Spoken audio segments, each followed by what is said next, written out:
দক্ষিণ এশিয়ার শীর্ষ নেতাদের অংশগ্রহণে থাইল্যান্ডে বিমস্টেক ষষ্ঠ শীর্ষ সম্মেলনে যোগ দিতে ঢাকা ছেড়েছেন প্রধান উপদেষ্টা ডক্টর মোহাম্মদ ইউনূস। বৃহস্পতিবার সকাল 8:55 হযরত শাহজালাল আন্তর্জাতিক বিমানবন্দর থেকে ব্যাংককের উদ্দেশ্যে তিনি ঢাকা ছাড়েন বলে জানিয়েছেন প্রধান উপদেষ্টার প্রেস উইং।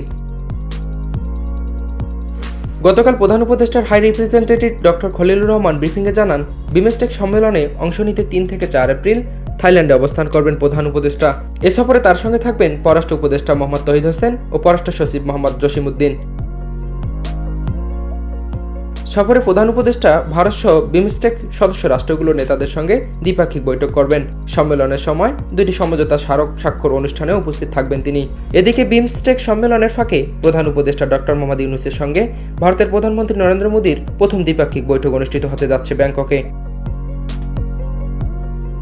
ব্যাংকক সময় শুক্রবার বিকাল 3:45 এ বৈঠক হওয়ার কথা রয়েছে।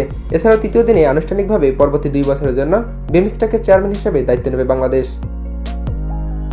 ডেস্ক রিপোর্ট, বার্তা 24।